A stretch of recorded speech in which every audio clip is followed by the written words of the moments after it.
This episode of CleaningBiz.tv is made possible by CleaningBizWebsites.com, marketing websites created exclusively for commercial and residential cleaning companies.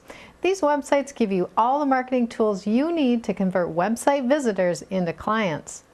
Coming up on today's show, how to handle special requests in your cleaning business, plus a rockin' resource you don't want to miss if you use online services like Facebook, Twitter, Flickr, Gmail, and Google Calendar. I'm Jean Hansen, and this is a show that will help turn your vision into a successful cleaning business.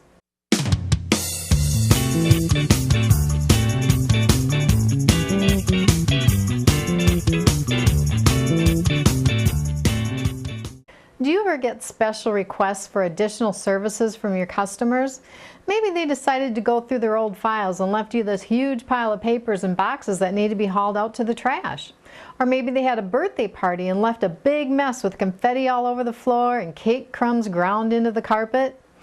Now certainly you want to satisfy your customers by cleaning up the mess and taking care of whatever they ask. But you also can't continually provide services outside the scope of your specifications list for free. If you do, before you know it, you'll get so many requests that you'll find yourself resenting your customers and wondering why you're no longer making a profit. So I put some tips together for handling special requests.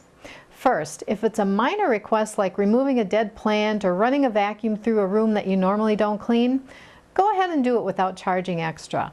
Think of it as a value-added service that will keep goodwill between you and your customer. But be sure to tell the customer that although it's outside the scope of your cleaning specifications, you're happy to do it for them. This becomes a gentle reminder that you don't work for free when it comes to special requests. Now, if the request is going to take additional time, say 15 minutes or a half hour or longer, it's your call, but you really should charge extra for the service. In your cleaning proposal, you should state that services outside the scope of the cleaning specifications list will be billed at an hourly rate in quarter-hour increments. This way, when it takes you an additional half hour to haul out piles of trash, you can charge your hourly rate. So for example, if you normally charge $25 an hour for extra services, you would charge $12.50 for the extra half hour of hauling trash. Now, if the request requires that you make a special trip to the client's home or office, not only charge them for the additional cleaning, but make sure you include your drive time as well. So a good example of this would be if someone spilled coffee and they wanted it cleaned up right away before the stain sets in.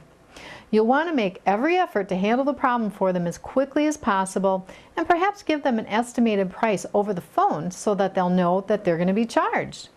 Also, train your employees to call you or a supervisor if a customer comes to them with a special request. All employees should be aware of the cleaning specifications so that if a customer does ask them to do something outside the list, they know how to handle the situation. It's your responsibility to make sure they know what to do.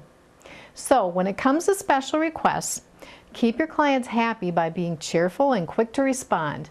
Most cleaning companies do have the ability to provide quality cleaning services, but the companies who provide excellent customer service by being willing and able to satisfy their special requests will have a leg up on the competition.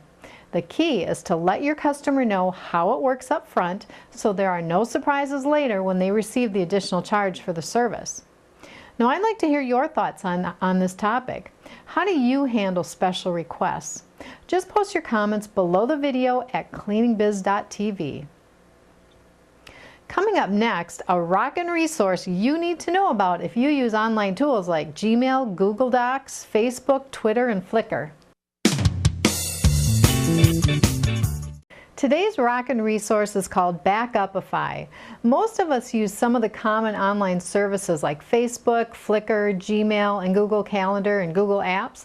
But how the heck do you back up this online information? Well, I'm going to tell you. You can sign up for a free account with Backupify, which is the leading backup provider for cloud-based data. It's really fast to set up. Now, once you sign up, just enter your login information for each of the online services that you want to back up, and it automatically starts archiving your information. So if you ever need to, you can restore the lost data. There are several online services that you can back up, so just visit the website for a complete list. Now the free account allows you to back up 5 online accounts and it has 2 gigabytes of storage. The Pro version is just $4.99 a month for up to 25 accounts and 20 gigabytes of storage. There's also an unlimited version for $19.99 a month. Now I would suggest signing up for the free version to get started, and then you can upgrade at any time to the Pro version. Well, that's it for today's show, and remember, everything you learned on today's show works, but if you want it to work for you, you have to take action. And as I always say, inaction may feel safe, but action can move mountains. And don't forget to post your comments on today's show below the video at cleaningbiz.tv. See you next time.